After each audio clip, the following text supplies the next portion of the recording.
BJP MLAs के protest, शोर और नारेबाजी के बीच आज जम्मू कश्मीर असेंबली ने जो स्पेशल स्टेटस पे नेशनल कॉन्फ्रेंस का रेजोल्यूशन था, इसके वापस आने पे, कॉन्स्टिट्यूशनल गारंटीज पे, उसको जो है पास किया है। कंट्रोवर्शियल कई तरीके से, लेकिन बिजनेस का हिस्सा नहीं था। आज जो ऑब्चुरी सेशन था और डिस्कशन होना था लेफ्टिनेंट गवर्नर की स्पीच पे, लेकिन नेशनल कॉन्फ्रेंस के डिप्टी सीएम सुरेंद्र चौधरी ने जो है अचानक ये रेजोल्यूशन लाके सबको चौंका दिया। हालांकि इसके पे जो राजनीति थी पहले दिन से ही शुरू हुई।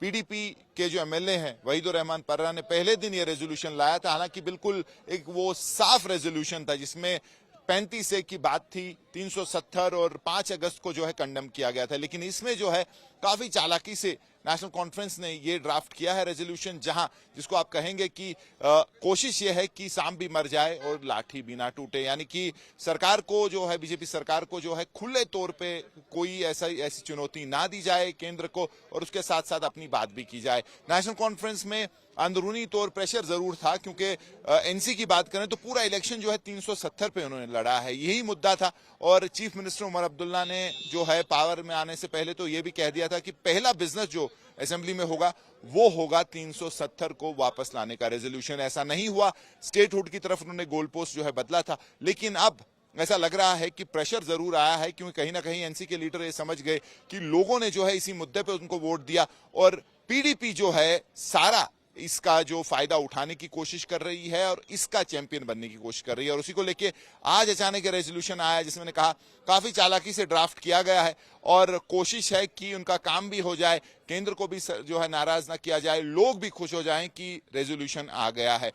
इसमें जो है उन्होंने केंद्र को जो यहाँ के मेंबर हैं, जो इलेक्टेड मेंबर्स हैं, उनसे बात करने के लिए कहा गया है। और उसके साथ साथ ये भी कहा गया है कि यहाँ की जो एक खास एक हैसियत थी वो रेस्टोर हो, स्पेशल स्टेटस और कॉन्स्टिट्यूशनल गारंटी, जिसमें सड़क, जिसमें जो है नौकरियां, जमीन की बात है, वो सिर्फ यहाँ के स्थानीय जो लोग हैं उनको उस पे हक हो। तो ये सब चीजें इसमें आई हैं। लेकिन अब देखना यह है कि क्या बीजेपी इसको जो है आगे बढ़ाएगी। बीजेपी ने अंदर प्रोटेस्ट तो जरूर किया है, लेकिन क्या प्रोटेस्ट के आगे जो है इस पे एक जो है बवाल बनेगा, इस पे कंट्रोवर्सी बनेगी, वो देखने की बात है। लेकिन जहां तक नेशनल कॉन्फ्रेंस की बात है, उन्होंने अपना काम कर दिया है, लोगों को भी खुश रखने की कोशिश है, और वहीं दूसरी तरफ केंद्र को भी जो है इस तरीके से ड्राफ्ट हुआ है कि वो भी जो है इससे नाराज ना हो। सर, आज जो रेजोल्यूशन पास हुआ, ये पास हुआ है रेजोल्यूशन या अभी प्लेस हुआ नहीं वहीं पास हुआ। तो लेकिन बीजेपी कह रहे हैं कि उनका जो है काफी शोर वोर हुआ, वहां पे उनकी बात नहीं सुनी गई। हमने उनको मौका दिया बोलने के लिए, बोला नहीं, आप नहीं सुन रहे थे। आप प्रेस से ताल्लुक रखते हैं, आप प्रेस गाड़ी में थे। मैंने 10 बार कहा उनको बोलो, वो बोलने लगे थे। उन्होंने अपने मेंबरों ने उनको बोलने नहीं दिया, तो भाई क्या करता। जब किसी ने नहीं बोला तो रेजोल्यूशन को वोट के लिए पुट किया। वही तरीका होता है, पार्लियामेंट्री कन्वेंशन यही है। अगर हाउस राजी नहीं होता है बहस करने के लिए, जो स्पीकर उनको मौका देता है वो उसका फायदा नहीं उठाते। वोट लेने के बगैर चारा क्या था। वोट लिया और हाउस ने पास किया तो रेजोल्यूशन पास हुआ। सर, आखिरी सवाल ये बताइए, जो लेफ्टिनेंट गवर्नर ने कल कहा है कि जो मिलिटेंट जिस घर में भी रहेंगे वो उड़ जाएगा, जो नहीं मिलिटेंसी के साथ उसके साथ नहीं छुआ जाएगा, लेकिन जहां भी हार्बर होंगे मिलिटेंट वो मकान नहीं बचेगा। आप कैसे देखते हैं? गवर्नर साहब ने जो स्टेटमेंट दिया था, मैं उस पर कमेंट नहीं करना चाहता। जम्मू कश्मीर लेजिस्लेटिव असेंबली का सेशन शुरू हुआ है और पिछले 2 दिन से जो बिजनेस था, बिजनेस कुछ और था लेकिन हो कुछ और रहा है। पहले तो पीडीपी ने, और खासकर वहीदुर रहमान पर्रा जो कि उनके यंग एमएलए हैं, उन्होंने रेजोल्यूशन लाने की कोशिश की 370 पे। उसका जो है नेशनल कॉन्फ्रेंस सपोर्ट नहीं किया, लेकिन आज खुद नेशनल कॉन्फ्रेंस ने एक रेजोल्यूशन लाया है डिप्टी सीएम सुरेंद्र चौधरी ने, और इसमें जो है स्पेशल स्टेटस और कॉन्स्टिट्यूशनल गारंटीज को वापस लाने की बात है। हमारे साथ वहीदुर रहमान पर्रा है। वहीद, कैसे देखते हैं आप इसको? बिजनेस कुछ और था, आपने पहले पहल की, आपने एक जो है लाया, उस पर काफी ज्यादा शोर हुआ, हंगामा हुआ। आज नेशनल कॉन्फ्रेंस ने जो है रेजोल्यूशन लाया है, तो क्या ये पॉलिटिकल वन अपमैनशिप है या सच में कोई नियत है पॉलिटिकल पार्टीज की इस मुद्दे में? एक बहुत अच्छी शुरुआत है और हम इसकी तहे दिल से मुबारकबाद भी देते हैं कि उन्होंने एक मूव किया है 370 पे डिस्कशन लाने का, स्पेशल स्टेटस पे बात करने का। But statement should have been more clear about condemning 5th August move which is missing, and they should have not sought dialogue but sought restoration of 370, which is also missing. So they have sought dialogue for restoration of 370. आप उसमें थोड़ा वेग है, नाम नहीं है, लेकिन कम से कम disappointing है, but it's a good move. We endorse the move and we are in favor of this resolution and we have completely supported the resolution. वही इस पे कई लोग कहेंगे कि पॉलिटिक्स खेला जा रहा है कन्विक्शन के बगैर, क्योंकि आपने पहले ही दिन बिजनेस कुछ और था, कुछ लाने की कोशिश की, नेशनल कॉन्फ्रेंस जो है उनको लगा कि शायद अब पीडीपी जो एजेंडा हाईजैक कर रही है तो उनको ये करना चाहिए। आप उस तरीके से इसको देखते हैं या आपको लगता है कहीं ना कहीं कन्विक्शन भी है, क्योंकि वादे तो यही हुए हैं लोगों के साथ, इसी पे वोट पड़े?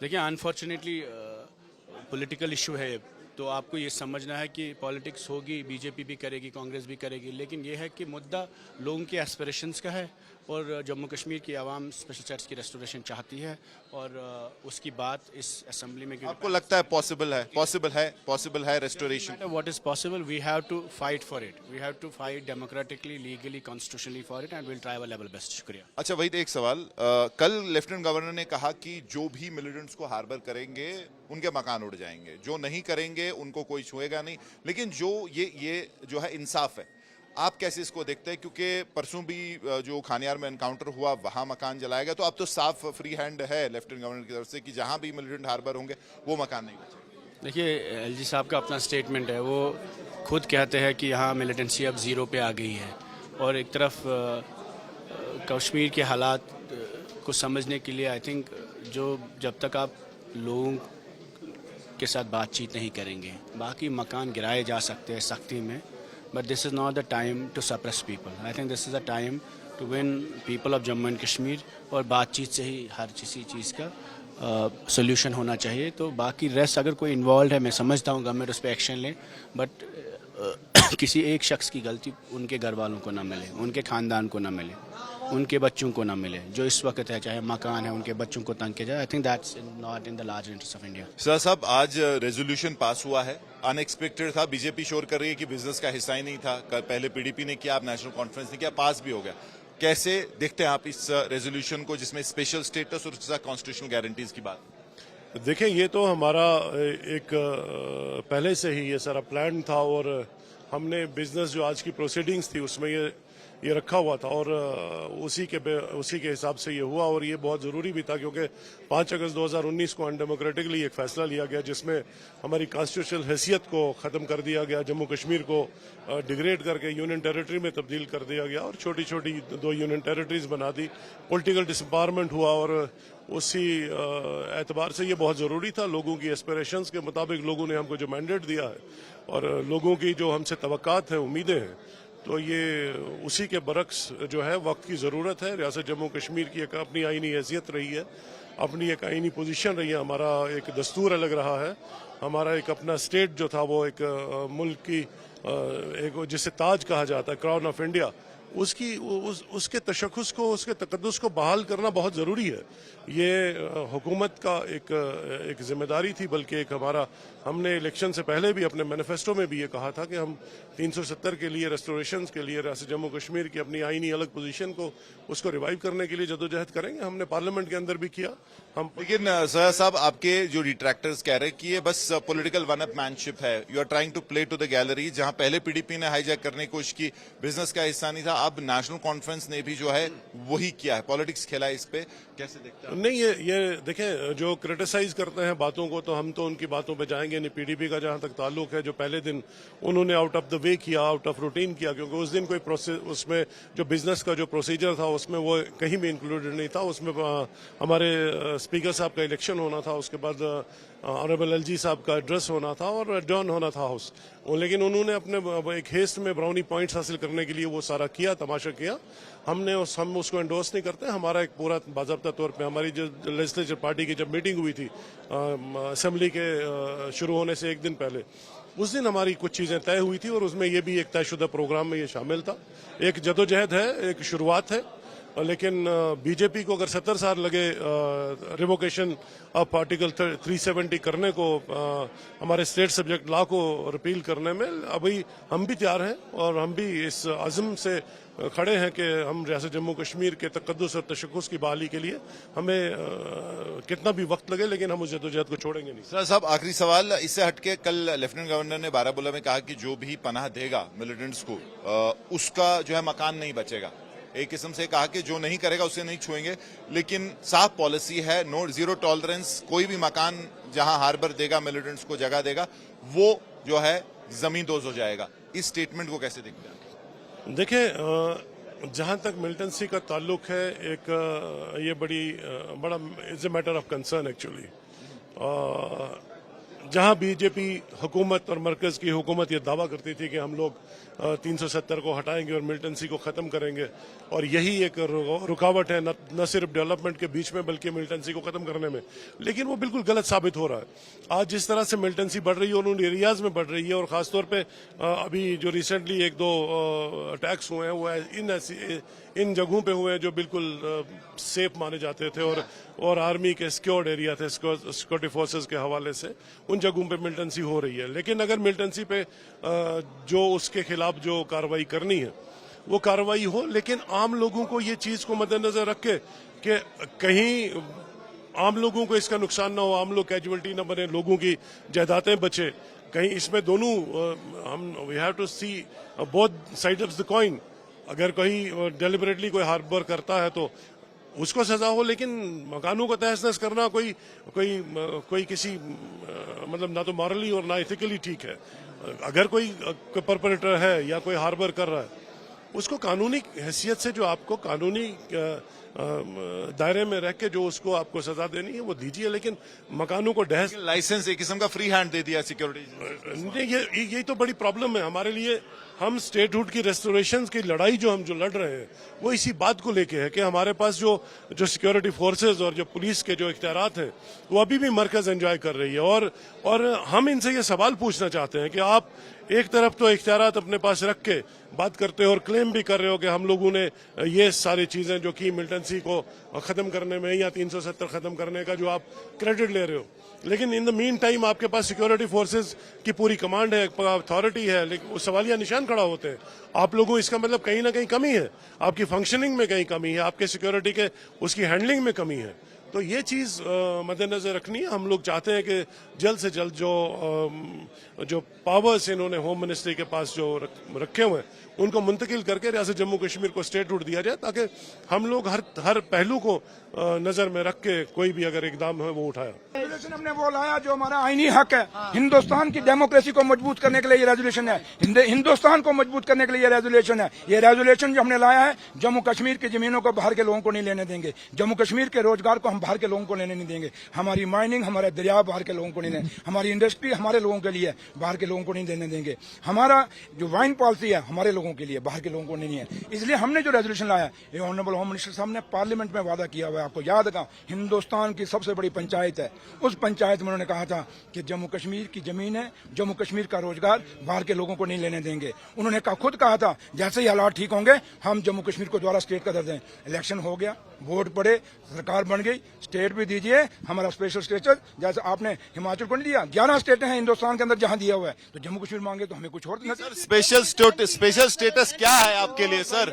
इनका नार्को टेस्ट कराओ, इनकी दिल की बात हमने रख दी है। फर्क इतना है, अब साहब कह के हाजिरी लगानी है, हाजिरी लगाने दो। सर एक सेकंड सर, स्पेशल स्टेटस क्या है आपके लिए? 370 है। भैया आपकी बातों में हम नहीं फंसेंगे, ये आपने ही सत्यानाश किया, ये मीडिया वाले ऐसे कर करके हमने जो कहा आप भी जानते हैं। जिन लोगों के आगे हमारी अकाउंटेबिलिटी है उनको वो समझ रहे हैं कि हमने क्या नेशनल कॉन्फ्रेंस में मेरे लीडर डॉक्टर फारूक अब्दुल्ला, उमर अब्दुल्ला साहब ने क्या रेजोल्यूशन दिया, जिनको हम समझाना चाहते हैं वो समझ रहे हैं। अब आप ना समझें, आंखें बंद कर लें, तो हम कुछ नहीं करते। आपकी मेहरबानी, शुक्रिया। सर जो 370 हालांकि डायरेक्टली बात नहीं किया, कॉन्स्टिट्यूशनल गारंटीज की बात हुई है इस रेजोल्यूशन में, उसके साथ साथ स्पेशल स्टेटस कैसे देखते हैं आप? देखिए, एक तो इस रेजोल्यूशन को लाना एक नियम के बाहर था, एक जो असेंबली के सेट रूल्स एंड प्रोसीजर है उसके बाहर जाके काम किया है। क्योंकि आज का बिजनेस आपने देखा होगा तो बिजनेस में इनलिस्ट था कि आज एलजी साहब के जो एड्रेस हुआ था परसों, उसके ऊपर डिस्कशंस होनी थी और उसके ऊपर लोगों की जो लोकल इश्यूज हैं, पानी का है, बिजली का है, और जो कमिटमेंट जो नेशनल कॉन्फ्रेंस ने इलेक्शन के दौरान की थी उसके जो वादे हैं उसको किस तरीके से वो पूरा करेंगे, उसके ऊपर चर्चा होनी थी। तो उनको पता ये वादा हम पूरा करने वाले नहीं हैं, तो उन्होंने अचानक से एक रेजोल्यूशन लाया जो गैर कानूनी तरीके से उस रेजोल्यूशन को इंट्रोड्यूस किया गया, और जब तक मेंबर उसको पढ़ते थे उन्होंने उसको पास करने की कोशिश भी की है।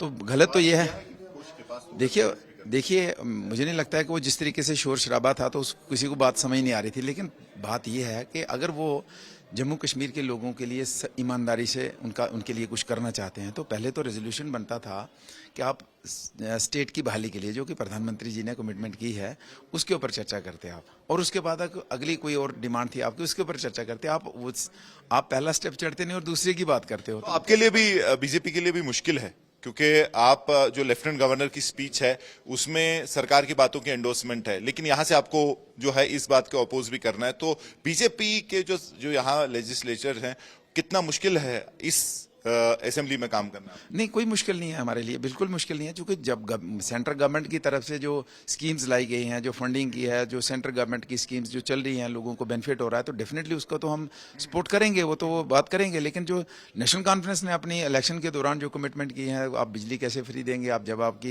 अब आपके पास सप्लाई कितनी है, डिमांड कितनी है, लाइबिलिटीज कितनी है, तो आप उसको मीटअप करेंगे। इसीलिए तो उन्होंने इस तरीके का उनको पता है इसका होने वाला कुछ नहीं है, जस्ट एक एड्रेस करने के लिए, लोगों को बेवकूफ बनाने के लिए ऑप्टिक्स है ये, बस ये एक जी, जो जहां पे सरकार गलत है तो उसको डेफिनेटली, और हम पॉजिटिव और कंस्ट्रक्टिव अपोजिशन करेंगे, मतलब opposition doesn't mean the for the sake of the opposition, हम करेंगे जहां पे ये गलत है उसको हम सही रास्ते पे लाएंगे, और जहां पे गवर्नमेंट ऑफ इंडिया की तरफ से जो स्कीम्स लाई हैं उसको हम प्रॉपर तरीके से गवर्नमेंट। आखिरी सवाल सर, कल लेफ्टिनेंट गवर्नर ने कहा कि जहां भी मिलिटेंट्स को जो है पनाह मिलेगी जिस घर में, उसको हम बख्शेंगे नहीं, उसको उड़ा दिया जाएगा, और जिस तरीके से मतलब एनकाउंटर में मकान गिरते हैं वैसे गिरते रहेंगे जब तक लोग जो है सिंपैथाइजर्स जिस घर में मिलिटेंट्स जो है छुपेंगे। कैसे आप देखते हैं? देखिए, मिलिटेंसी को कोई भी, मुझे नहीं लगता कश्मीर का एक भी आदमी, कोई सिंगल फैमिली, सिंगल मेंबर किसी घर का होगा कि वो मिलिटेंसी को चाहेगा कि हमारे कश्मीर में, और लोग कितने आज खुश हैं, और कितने खुश थे कि आज किस तरीके से कश्मीर के अंदर टूरिज्म, किस तरीके से आपका बिजनेस, किस तरीके से